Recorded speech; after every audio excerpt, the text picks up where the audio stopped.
ರಾಜ್ಯದಲ್ಲಿ ಕಾಂಗ್ರೆಸ್ ಸರ್ಕಾರ ಬಂದು 6 ತಿಂಗಳು ಆಯಿತು. ಈ ಸಂದರ್ಭದಲ್ಲಿ ಎಲೆಕ್ಷನ್ಗೂ ಬಿಫೋರ್ ಅವರು 5 ಗ್ಯಾರಂಟಿಗಳ ಬಗ್ಗೆ ಮಾತನಾಡ್ತಾ ಇದ್ರು.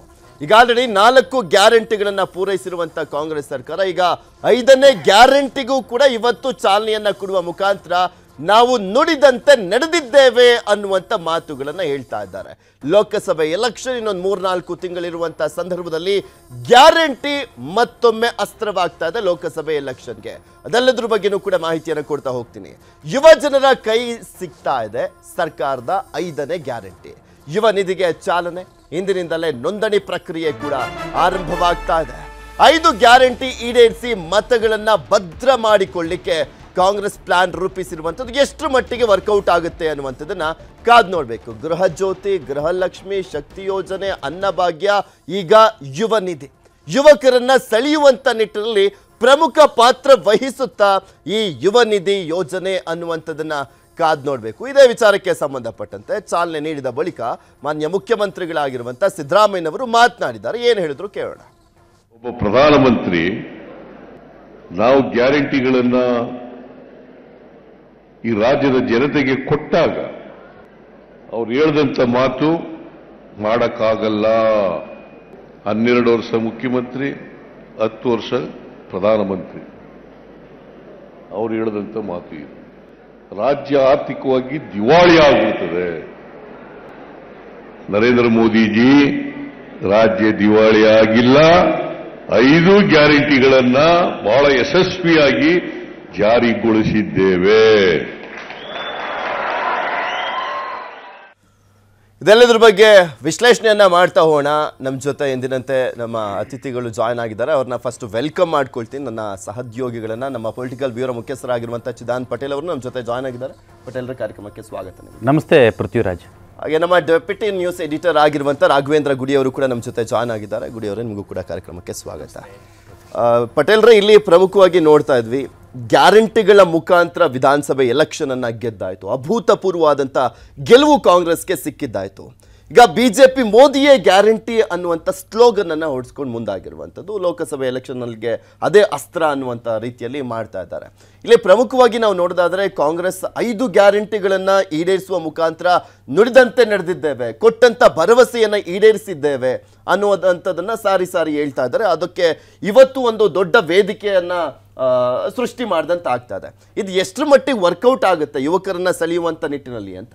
ನಮಗೆ ಫ್ರೀ ಬೀಸ್ ಬಗ್ಗೆ ಈಗ ದೇಶಾದ್ಯಂತ ಚರ್ಚೆ ಆಗ್ತಿರುವಂಥದ್ದು. ಇವತ್ತು ಈ ದೇಶದ ಸುಪ್ರೀಂ ಕೋರ್ಟ್ ಕೂಡ ಫ್ರೀ ಬೀಸ್ ಸಂಬಂಧಪಟ್ಟಿಗೆ ಸರ್ಕಾರಗಳಿಗೆ ತರಾಟೆಯನ್ನು ತೆಗೆದುಕೊಳ್ತಿರ್ತಕ್ಕಂಥದ್ದು.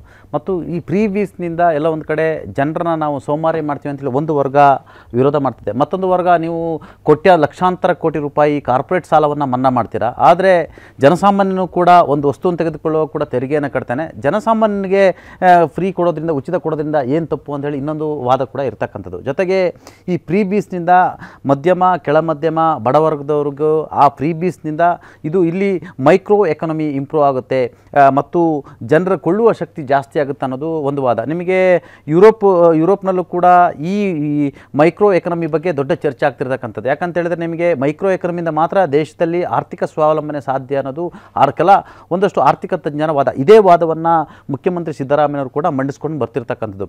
ಚುನಾವಣೆಗೂ ಮುನ್ನ ಗೆಲುವು ಅನಿವಾರ್ಯ ಆಗಿತ್ತು. ಹಾಗಾಗಿ ಕಾಂಗ್ರೆಸ್ ಪಕ್ಷ ಅವ್ರು ಕೊಟ್ಟತಕ್ಕ ಗ್ಯಾರಂಟಿಗಳನ್ನು ಘೋಷಣೆಯನ್ನು ಮಾಡ್ತು. ಆದರೆ ಗ್ಯಾರಂಟಿ ಘೋಷಣೆ ಮಾಡಿದ್ದು ಸರಿ, ಆದರೆ ಆ ಗ್ಯಾರಂಟಿ ಘೋಷಣೆ ಮಾಡೋ ಸಂದರ್ಭದಲ್ಲಿ ಬಹುಶಃ ಅವತ್ತಿನ ಗ್ಯಾರಂಟಿ ಘೋಷಣೆ ಮಾಡೋ ಸಂದರ್ಭದಲ್ಲಿ ಒಂದಷ್ಟು ಗ್ಯಾರಂಟಿಗಳು, ನಿಮಗೆ ಉಚಿತವಾಗಿ ವಿದ್ಯುತ್ ಕೊಡೋದು, 200 ಯೂನಿಟ್ ವಿದ್ಯುತ್ತನ್ನು ಫ್ರೀ ಕೊಡುವಂಥ ವಿಚಾರಗಳು ಮತ್ತು ಉಳಿದಂಥ ವಿಚಾರಗಳು ಹಣಕಾಸಿನ ಬಗ್ಗೆ ಅನುಭವಿಸ್ತಕ್ಕಂಥ ಸಿದ್ದರಾಮಯ್ಯವ್ರಿಗೆ ಗೊತ್ತಿರಲಿಲ್ಲ. ಒಟ್ಟಾರೆ ಕಾಂಗ್ರೆಸ್ಸಿಗೆ ತರಾತುರಿಯಲ್ಲಿ ಈ ಬಾರಿ ಚುನಾವಣೆ ಗೆಲ್ಲಬೇಕಾಗಿತ್ತು, ಬೈ ಹುಕ್ ಆರ್ ಕ್ರೂಕ್ ಚುನಾವಣೆ ಗೆಲ್ಲಬೇಕಾಗಿತ್ತು ಅನ್ನೋ ಕಾರಣಕ್ಕಾಗಿ ಫ್ರೀ ಬೀಸ್ನ ಅನಿವಾರ್ಯವಾಗಿ ಅನೌನ್ಸನ್ನು ಮಾಡಿದರು. ನಿಮಗೆ ಗೊತ್ತಿರಲಿ, ಫ್ರೀ ಬೀಸ್ ಅನೌನ್ಸ್ ಮಾಡಿದ ದಿವಸ ಕೂಡ ಖಾಸಗಿ ಹೋಟೆಲ್ನಲ್ಲಿ ಸಿದ್ದರಾಮಯ್ಯ ಕೂಡ ಸ್ವತಃ ಬೆಚ್ಚಿ ಬಿದ್ರಂತ, ಏನಯ್ಯ ಮಾಡೋದಿದೆ ಹೆಂಗಯ್ಯ ಅಂತೇಳಿ. ಯಾಕಂತ ಹೇಳಿದ್ರೆ ಅದು ಒಂದು ಗಾದೆ ಇದೆ, ಅಡ್ದೊಳಗೆ ಗೊತ್ತು ಹೆರಿಗೆ ನೋವು ಅನ್ನೋದು ಗೊತ್ತಿದೆ.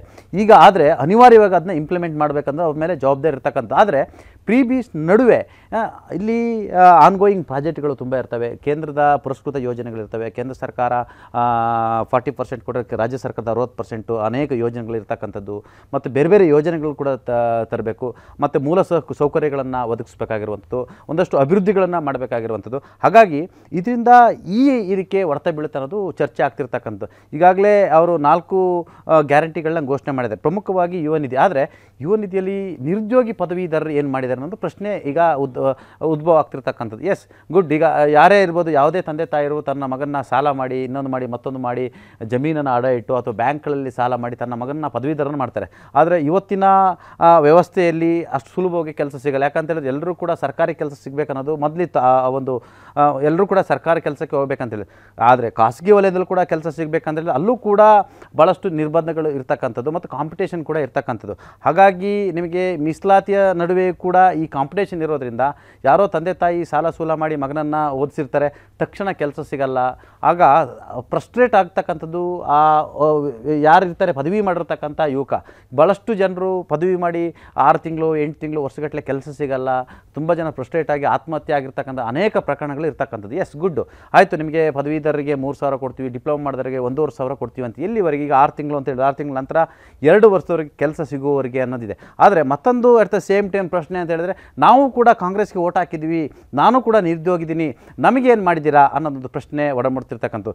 ಈ ಫ್ರೀಬೀಸ್ ಯುವಕರಿಗೆ ಹಣ ಕೊಡೋ ಬದಲು ಅವರ ಸ್ವಾವಲಂಬಿ ಆಗಲಿಕ್ಕೆ ಯಾವುದಾದ್ರೂ ಬ್ಯಾಂಕ್ಗಳಲ್ಲಿ ಲೋನ್ಗಳ ವ್ಯವಸ್ಥೆ ಮಾಡ್ತಕ್ಕಂಥ. ಎಲ್ಲರೂ ಕೂಡ ಈಗ ಓದ ತಕ್ಷಣ ಎಲ್ಲರೂ ಕೂಡ ಖಾಸಗಿ ಸಂಸ್ಥೆಲ್ಲ ಸರ್ಕಾರಿ ಸಂಸ್ಥೆ ಕೆಲಸ ಕೊಡಲಿಕ್ಕೆ ಸಾಧ್ಯ ಇಲ್ಲ. ಹಾಗಾಗಿ ಅವ್ರನ್ನ ಸ್ವಾವಲಂಬಿಗಳನ್ನ ಮಾಡಬೇಕು, ಸ್ವತಃ ಅವರು ಉದ್ಯಮಿಗಳನ್ನು ಅಥವಾ ಸಣ್ಣ ಸಣ್ಣ ಇಂಡಸ್ಟ್ರಿಗಳನ್ನ ಸ್ಥಾಪನೆ ಮಾಡುವಂಥಕ್ಕಂಥದ್ದು, ಸಣ್ಣ ಸಣ್ಣ ಕೆಲಸ ಮಾಡಲಿಕ್ಕೆ ಯಾವ ರೀತಿ ಸ್ವಾವಲಂಬನೆ ಮಾಡಬೇಕು, ಬ್ಯಾಂಕ್ಗಳಲ್ಲಿ ಸಾಲ ಸೂಲ ವ್ಯವಸ್ಥೆಯನ್ನು ಮಾಡುವಂಥದ್ದು, ಕಡಿಮೆ ಬಡ್ಡಿ ದರದಲ್ಲಿ ಸಾಲ ವ್ಯವಸ್ಥೆ ನೋಡೋದಾದ್ರೆ ಸಬ್ಸಿಡಿ ಮಾಡುವ. ಕಾಂಗ್ರೆಸ್ ಇಲ್ಲಿ ಪ್ರಮುಖವಾಗಿ ಯುವಕರು ಎಲ್ಲೊಂದ್ ಕಡೆ ಬಿಜೆಪಿ ಕಡೆನೆ ವಾಳ್ತಾ ಇದ್ರು ಅನ್ನುವಂಥ ಮಾತುಗಳಿರ್ತಲ್ಲ, ಅವರನ್ನ ಸೆಳೆಯುವಂಥ ನಿಟ್ಟಿನಲ್ಲಿ ಯುವ ನಿಧಿ ವರ್ಕೌಟ್ ಆಗುತ್ತೆ ಅನ್ನುವಂಥ ಒಂದು ನಿರೀಕ್ಷೆಯನ್ನ ಇಟ್ಕೊಂಡಿದ್ರು. ನಿಜಕ್ಕೂ ಯುವಕರನ್ನ ಸೆಳೆಯುವಂಥ ನಿಟ್ಟಿನಲ್ಲಿ ಇದು ಸಕ್ಸಸ್ ಆಗುತ್ತಾ ಅಂತ? ಬಿಕಾಸ್ ಆಲ್ಮೋಸ್ಟ್ ಅವರ ಗ್ಯಾರಂಟಿಗಳು ಒಂದಲ್ಲ ಒಂದು ರೀತಿಯಲ್ಲಿ ಕುಟುಂಬವನ್ನ ರೀಚ್ ಮಾಡ್ತದೆ, ಗೃಹ ಜ್ಯೋತಿನೋ ಅಥವಾ ಯಾವುದೋ ಒಂದು ಗೃಹ ಲಕ್ಷ್ಮಿ ಶಕ್ತಿನೋ ಯಾವುದೋ. ಈಗ ಯುವಕರನ್ನ ರೀಚ್ ಮಾಡುವಂಥ ನಿಟ್ಟಿನಲ್ಲಿ ಈ ಯುವ ನಿಧಿನೂ ಕೂಡ ವರ್ಕೌಟ್ ಆಗುವಂಥದ್ದು ನಿಜಕ್ಕೂ ಆ ಮತಗಳಾಗಿ ಪರಿವರ್ತನೆ ಆಗುತ್ತಾ ಅಂತ? ಯಾವುದೇ ಒಂದು ಘೋಷಣೆ ಮಾಡುವಂಥ ಟೈಮ್ನಲ್ಲಿ ಒಂದು ಸೀಟು ಇಲ್ಲ ವೋಟು ಎರಡನ್ನೂ ವೆರಿ ಗುಡ್ ಕ್ವಶನ್. ನಿಮ್ಗೆ ತಿಳ್ಕೊಳ್ಳಿ, ಯಾವ ರಾಜಕೀಯ ಪಕ್ಷಗಳು ಕೂಡ ಸಮಾಜ ಸೇವೆ ಮಾಡಲಿಕ್ಕೆ ಬಂದಿಲ್ಲ. ಎಲ್ಲ ರಾಜಕೀಯ ಪಕ್ಷಗಳ ಒಂದೇ ಅಜೆಂಡಾ, ಅವರು ಪ್ರತಿ ಬಾರಿಯೂ ಕೂಡ ಪದೇ ಪದೇ ಚುನಾವಣೆ ಗೆಲ್ತಾ ಇರಬೇಕು, ಅವರು ಆಳ್ತಾ ಇರಬೇಕು, ಮತದಾರರನ್ನ ಮೂರ್ಖರನ್ನಾಗಿ ಮಾಡ್ತಾ ಇರಬೇಕು, ಮತವನ್ನು ಹಾಕ್ತಾ ಇರಬೇಕು ಅನ್ನೋದು ಕೂಡ ಅವರ ಇದು. ಆದರೆ ಇದರಲ್ಲಿ ಕೂಡ ಮತ ಬುಟ್ಟಿ ಮತ್ತು ಮತಗಳಿಕೆ ಕಾರಣಕ್ಕಾಗಿ ಅದರಲ್ಲಿ ಉದ್ದೇಶ ಇರ್ತಕ್ಕಂಥ ಒಂದು, ಅಲ್ಲಿ ಒಳ್ಳೆ ಉದ್ದೇಶ ಇದ್ರೂ ಕೂಡ 50% ಒಳ್ಳೆ ಉದ್ದೇಶದಿಂದ 50% ನಾವು ಅವರಿಗೆ ಸಹಾಯ ಮಾಡಿದ್ದೀವಿ, ನಮಗೆ ಅವರು ಓಟ್ ಹಾಕಲಿ ಅನ್ನೋದು ಉದ್ದೇಶ ಇರ್ತಕ್ಕಂಥದ್ದು. ಆದರೆ ನೀವು ಹೇಳ್ದಂಗೆ ಇದು ಈ 5 ಗ್ಯಾರಂಟಿಗಳು ನಿಜವಾಗ್ಲೂ ಕೂಡ ಕರ್ನಾಟಕ ರಾಜ್ಯದಲ್ಲಿ ಇಂಪ್ಲಿಮೆಂಟ್ ಆಗಿದೆ ಅನ್ನೋದು ಒಂದು ಬೇರೆ. ಆದರೆ ಇದರಿಂದ ವರ್ಕೌಟ್ ಆಯಿತು, ಇವೆಲ್ಲವೂ ಕೂಡ ಮತಗಳವಾಗಿ ಪರಿವರ್ತನೆ ಆಯಿತು ಅಂತ ಹೇಳಿದ್ರೆ ಈ 2024 ಲೋಕಸಭೆ ಚುನಾವಣೆಯಲ್ಲಿ ರಿಸಲ್ಟ್ ಗೊತ್ತಾಗುತ್ತೆ. ಲೋಕಸಭೆ ಚುನಾವಣೆಯ ರಿಸಲ್ಟ್ ಮೇಲೆ ಕರ್ನಾಟಕ ರಾಜ್ಯದ ಈ ಫ್ರೀ ಬೀಸನ್ನು ಪಡೆದಂಥವ್ರು, ಗ್ಯಾರಂಟಿಯನ್ನು ಫಲಾನುಭವಿಗಳು ನಿಜವಾಗ್ಲೂ ಕಾಂಗ್ರೆಸ್ ಕೈ ಹಿಡಿದಿದ್ದಾರಾ ಅಥವಾ ಕಾಂಗ್ರೆಸ್ನವರು ಅವರು ನಾವು ಕೊಟ್ಟ ತೆರಿಗೆ ದುಡ್ಡಲ್ಲಿ ನಮಗೊಂದಷ್ಟು ಕೊಟ್ಟು ಸಹಾಯ ಮಾಡಿದಾರೆ ಅಂದ್ಕೊಂಡಿರ್ತಾರಾ ಅಥವಾ ಅವ್ರು ಯಾರಿಗೆ ಓಟ್ ಹಾಕ್ತಾರೆ, ಯಾರನ್ನ ಗೆಲ್ಲಿಸ್ತಾರೆ ಅನ್ನೋದ ಮೇಲೆ ಇವರು ಹಣೆ ಬರ ನಿಂತಿರ್ತಕ್ಕಂಥದ್ದು. ಎಸ್ ಗುಡಿ, ಇಲ್ಲಿ ಪ್ರಮುಖವಾಗಿ ನಾವು ನೋಡೋದಾದ್ರೆ ವಿಧಾನಸಭೆ ಎಲೆಕ್ಷನ್ ಬಿಫೋರ್ ಭರವಸೆ ಬೇರೆ, ಭರವಸೆ ಕೊಟ್ಟ ನಂತರ ಆಗುವಂಥ ಇಂಪ್ಯಾಕ್ಟ್ಗಳು ಬೇರೆ. ಈಗ 5 ಗ್ಯಾರಂಟಿಗಳನ್ನು ಕೂಡ ಫಿಲ್ ಮಾಡುವ ಮುಖಾಂತರ, ಈ ಗ್ಯಾರಂಟಿ ಮುಖಾಂತರನೇ ಒಂದು ಮತಗಳ ವಾರಂಟಿಯನ್ನು ಪಡ್ಕೊಳ್ಳುವಂಥ ನಿಟ್ಟಿನಲ್ಲಿ ಕಾಂಗ್ರೆಸ್ ಮುಂದಾಗಿರುವಂಥದ್ದು. ಇದು ಯಾವ ರೀತಿಯಾಗಿ ವರ್ಕೌಟ್ ಆಗ್ಬೋದು ಅಥವಾ ವರ್ಕೌಟ್ ಆಗ್ದಲೇ ಇರ್ಬೋದು ಅಂತ ಅನ್ಸುತ್ತೆ? ಇದನ್ನ ಪ್ರಮುಖವಾಗಿ 2 ರೀತಿಯಾಗಿ ನಾವು ಗಮನಿಸಬಹುದು. ಪ್ರತಿ ಮೊದಲನೇದಾಗಿ ನೋಡೋದಾದ್ರೆ, ನೀವು ಪ್ರಾಮಿಸ್ ಅನ್ನ ಮಾಡಿದ್ರಿ, ನಾವು ನಿಮಗೆ ಓಟ್ ಅನ್ನ ಹಾಕಿದ್ವಿ, ನೀವು ಪ್ರಾಮಿಸ್ ಮಾಡಿದ್ದನ್ನ ನಮಗೆ ಕೊಟ್ಟಿದ್ದೀರಾ, ಅಲ್ಲಿಗೆ ಸರಿ ಆಯ್ತು ಅಂತಕ್ಕಂಥ ಒಂದು ವಿಚಾರ, ಒಂದು ರೀತಿಯಂತ ವರ್ಗದ ಮತದಾರರು ಯೋಚನೆ ಮಾಡುವಂಥದ್ದು. ಎರಡನೇದಾಗಿ, ಈಗ ಲೋಕಸಭೆ ಚುನಾವಣೆ ಬಂದಂತ ಸಂದರ್ಭದಲ್ಲಿ ಕೊಡುವಂತ ಆಶ್ವಾಸನೆಗಳಿದಾವಲ್ಲ, ಅಂದ್ರೆ ನಾವು ಲೋಕಸಭೆ ಚುನಾವಣೆಯನ್ನ ಗಮನದಲ್ಲಿ ಇಟ್ಟುಕೊಂಡು ಆಗ ಏನು ಹೊಸ ಒಂದು ಪ್ರಣಾಳಿಕೆ ಬರುತ್ತೆ, ಆಗ ಕಾಂಗ್ರೆಸ್ ಕೊಡುವಂತ ಒಂದಿಷ್ಟು ಆಶ್ವಾಸನೆಗಳಿರ್ಬೋದು, ಅವುಗಳ ಮೇಲೆ ನಂಬಿಕೆ ಹೆಚ್ಚೋದಕ್ಕೂ ಕೂಡ ಇದು ಕಾರಣ ಆಗುತ್ತೆ. ಯಾಕಂದ್ರೆ ನಾವು ಕೇವಲ ಒಂದು ಭರವಸೆನ ಕೊಡೋದಿಲ್ಲ, ಅದನ್ನ ಜಾರಿಗೆ ತರ್ತೀವಿ ಅಂತ ಹೇಳ್ಕೊಳ್ಳುವಂತ ಒಂದು ಮೋರಲ್ ರೈಟ್ಸ್ ಜೊತೆಗೆ ಆ ಒಂದು ಹಕ್ಕು ಕೂಡ ಕಾಂಗ್ರೆಸ್ ಪಕ್ಷಕ್ಕೆ ಸದ್ಯ ಕರ್ನಾಟಕದಲ್ಲಿ ಬರೋದಕ್ಕೆ ಈ ಒಂದು ಇಂಪ್ಲಿಮೆಂಟೇಷನ್ ಕಾರಣ ಆಗುತ್ತೆ. ಆದರೆ ಲೋಕಸಭೆ ಚುನಾವಣೆ ಅಂತ ಬಂದಾಗ ಇದಿಷ್ಟೇ ಅಲ್ಲಿ ಸಾಕಾಗುತ್ತಾ ಮತವಾಗಿ ಪರಿವರ್ತನೆ ಆಗೋದಕ್ಕೆ ಅಂತ ಕೂಡ ಪ್ರಮುಖವಾದಂಥ ಪ್ರಶ್ನೆ ಬರುತ್ತೆ. ಈಗ ಪಟೇಲ್ ಹೇಳ್ತಾ ಇದ್ರು, ಈಗ ಒಂದು ಯೂತ್ ಇದ್ದಾರೆ, ಅವ್ರು ಈಗ ಕಾಲೇಜಿಂದ ಹೊರಗಡೆ ಬಂದಿದ್ದಾರೆ ಅಂದಾಗ ನಾವು ಸಾಮಾನ್ಯವಾಗಿ ನೋಡ್ತೀವಿ, ನಮ್ಮಲ್ಲಿ ಏನಾದರೂ ಓಪನಿಂಗ್ಸ್ ಇದ್ದಾಗ ಅಥವಾ ನಾವು ಯಾರನ್ನಾದ್ರೂ ಆಯ್ಕೆ ಮಾಡ್ಕೊಳ್ಬೇಕಂದಾಗ ಸುಮಾರು 20 ರಿಂದ 30 ಜನ ಬಂದಿರ್ತಾರೆ. ಅದರಲ್ಲಿ 2 ಅಥವಾ 3 ಜನರಿಗೂ ಕೂಡ ಸರಿಯಾಗಿ ಅದನ್ನ ಒಂದು ಪ್ಯಾಕೇಜ್ ಬರೆಯೋದಕ್ಕೋ ಒಂದು ಆರ್ಟಿಕಲ್ ಅನ್ನ ಬರೆಯೋದಕ್ಕೆ ಕೂಡ ಸಾಧ್ಯ ಆಗೋದಿಲ್ಲ. ಅಂದ್ರೆ ಆ ಸ್ಕಿಲ್ ಡೆವಲಪ್ಮೆಂಟ್ ಇದೆಯಲ್ಲ, ಆ ನಿಟ್ಟಿನಲ್ಲಿ ಹೆಚ್ಚಿನ ಒಂದು ಮಹತ್ವವನ್ನು ಕೊಟ್ಟಿದ್ರೆ ಇನ್ನೂ ಕೂಡ ದೊಡ್ಡ ಇಂಪ್ಯಾಕ್ಟ್ ಆಗ್ತಾ ಇತ್ತು. ಜೊತೆಗೆ ಪ್ರತಿ ವರ್ಷನೂ ಕೂಡ ನಮ್ಮ ದೇಶದಲ್ಲಿ ನಾವು ನಮ್ಮ ರಾಜ್ಯದಲ್ಲೇ ಗಮನಿಸೋದಾದ್ರೆ ನಾವು ಪದವೀಧರರು ಅಂತ ನೋಡಿದ್ರೆ ಸುಮಾರು 2 ರಿಂದ 2.5 ಲಕ್ಷ ಪದವೀಧರರು ಹೊರಗಡೆ ಬರ್ತಿರ್ತಾರೆ. ಹಾಗೆ ಬಂದಂತ ಪದವೀಧರರು ಕೇವಲ 6 ತಿಂಗಳಿಂದ ಈಚೆ ಬಂದಿರೋರು ಎಷ್ಟು, 2 ವರ್ಷ ಮಾತ್ರ ಇವರು ಏನು ಒಂದು ಕಂಡೀಷನ್ ಹಾಕಿದ್ದಾರೆ, ಅದರ ಹೊರತಾಗಿರ್ತಕ್ಕಂಥ ಪದವೀಧರರು ಎಷ್ಟು, ಅಲ್ಲಿ ನಮಗೆ ಸಿಕ್ಕಿಲ್ಲ ಅನ್ನುವಂಥ ಆಕ್ರೋಶ ಕೂಡ ಡೆವಲಪ್ ಆಗುವಂತ ಸಾಧ್ಯತೆಗಳು ದಟ್ಟವಾಗಿ ಕಾಣುತ್ತೆ. ಹೀಗಾಗಿ ನಾವು ಈ ಒಂದು ಸಿನಾರಿಯೋವನ್ನು ಗಮನಿಸಿದಾಗ ಖಂಡಿತವಾಗಿ ಈಗ ಇಂಪ್ಲಿಮೆಂಟೇಷನ್ ಆಗ್ತಾ ಇದೆ. ಆ ಇಂಪ್ಲಿಮೆಂಟೇಷನ್ ಎಷ್ಟರ ಮಟ್ಟಿಗೆ ಸಕ್ಸಸ್ ಆಗುತ್ತೆ ಅನ್ನೋ ಪ್ರಶ್ನೆ ಇದೆ. ಯುವಕರಲ್ಲೇ ಒಂದು ರೀತಿಯಾಗಿ ಭೇದ ಭಾವ ಆಗ್ಬಿಡುತ್ತೆ ಇವಾಗ. ಖಂಡಿತ ಪ್ರಮಾಣ ಕಡಿಮೆ ಕೂಡ ನೀವು 3,000 ಬಂದ್ರು ಕೂಡ ಅದು ಎಷ್ಟರ ಮಟ್ಟಿಗೆ ಅವರ ಒಂದು ಖರ್ಚು ವೆಚ್ಚಕ್ಕೆ ಸಾಕಾಗುತ್ತೆ, ಎಷ್ಟು ಮಟ್ಟಿಗೆ ತಯಾರಿ ಮಾಡ್ಕೊಳ್ಳೋದಕ್ಕೆ ಸಾಕಾಗುತ್ತೆ ಅಂತಕ್ಕಂಥ ಪ್ರಶ್ನೆನೂ ಕೂಡ ಬರುತ್ತೆ. ಹೀಗಾಗಿ ಒಂದು ಈ ಬೈಬಲ್ ನಲ್ಲಿ ಹೇಳ್ತಾರಲ್ಲ, ಅಂದ್ರೆ ನೀವು ಒಬ್ಬ ವ್ಯಕ್ತಿಗೆ ಮೀನನ್ನ ಕೊಡಬೇಡಿ, ಮೀನನ್ನ ಹೇಗೆ ಹಿಡಿಬೇಕು ಅಂತ ಕಲಿಸ್ಕೊಡಿ ಅಂತ. ಆ ರೀತಿಯಾಗಿರ್ತಕ್ಕಂಥ ಒಂದು ದೃಷ್ಟಿಯನ್ನು ಇಟ್ಕೊಂಡು ಸರ್ಕಾರಗಳ ಮುಂದಿದ್ದಾಗ ಅವರಿಗೂ ಕೂಡ ಭವಿಷ್ಯದ ದೃಷ್ಟಿಯಿಂದ ಹೆಲ್ಪ್ ಆಗುತ್ತೆ, ಜೊತೆಗೆ ಯುವಕರಿಗೂ ಕೂಡ ಆಗುತ್ತೆ. ಅದನ್ನೇನು ಈಗ ಕೇಂದ್ರ ಸರ್ಕಾರದ ವಿಚಾರದಲ್ಲಿ ಬಂದಾಗ ಅಲ್ಲಿ ಸ್ಕಿಲ್ ಇಂಡಿಯಾ ಅಂತ ಇದೆ, ಸ್ಟಾರ್ಟ್ಅಪ್ ಇಂಡಿಯಾ ಅಂತ ಇದೆ. ಅದು ದೊಡ್ಡ ಮಟ್ಟದ ಒಂದು ಸಿನಾರಿಯೋದಲ್ಲಿ ಏನು ಡೆವಲಪ್ ಆಗ್ತಾ ಇದೆ. ಇವತ್ತು ನಮ್ಮ ರಾಜ್ಯದಲ್ಲೇ ನೋಡಿಕೊಂಡ್ರೆ ಸ್ಟಾರ್ಟ್ಅಪ್ ಹಬ್ ಆಗಿದೆ, ಸ್ಟಾರ್ಟ್ಅಪ್ ಕ್ಯಾಪಿಟಲ್ ಆಫ್ ಇಂಡಿಯಾ ಆಗಿರ್ತಕ್ಕಂಥದ್ದು ನಮ್ಮ ಕರ್ನಾಟಕ. ಇಂಥ ಒಂದು ಸನ್ನಿವೇಶದಲ್ಲಿ ಈ ಫ್ರೀಬೀಸ್ಗಳು ದೊಡ್ಡ ಮಟ್ಟದ ಇಂಪ್ಯಾಕ್ಟ್ ಅನ್ನು ಬೀರೋದ್ರಲ್ಲಿ ಅಷ್ಟರ ಮಟ್ಟಿಗೆ ಸಕ್ಸಸ್ ಆಗದೆ ಇರಬಹುದು, ಆದರೆ ಒಂದು ಮೋರಲ್ ರೈಟ್ಸ್ ಅಂತೂ ಖಂಡಿತವಾಗಿ ಅದು ಕಾಂಗ್ರೆಸ್ಗೆ ಮುಂಬರುವಂತ ಲೋಕಸಭೆ ಚುನಾವಣೆಗಳಿಗೆ ಕೊಡುತ್ತೆ. ಕಾದ್ ನೋಡೋಣ ಯಾವ ರೀತಿಯಾಗಿ ಇಂಪ್ಯಾಕ್ಟ್ ಆಗಬಹುದು ಈ ಗ್ಯಾರಂಟಿ, 5 ಗ್ಯಾರಂಟಿಯನ್ನ ಫುಲ್ಫಿಲ್ ಮಾಡಿರುವಂತ ಹಿನ್ನೆಲೆಯಲ್ಲಿ ಕಾಂಗ್ರೆಸ್ಗೆ ಎಷ್ಟು ಮಟ್ಟಿಗೆ ಮತದಾರರು ಕೈ ಹಿಡಿತಾರಾ ಅಥವಾ ಕೈ ಎತ್ತುತ್ತಾರಾ ಅನ್ನುವಂಥದ್ದನ್ನ ಕಾದ್ ನೋಡ್ಬೇಕಾಗಿದೆ. ಕನ್ನಡಿಗರ ಮೆಚ್ಚಿನ ನಿಮ್ಮ ನ್ಯೂಸ್ 18 ಕನ್ನಡ ಈಗ ವಾಟ್ಸ್ಆಪ್ನಲ್ಲಿಯೂ ಲಭ್ಯ.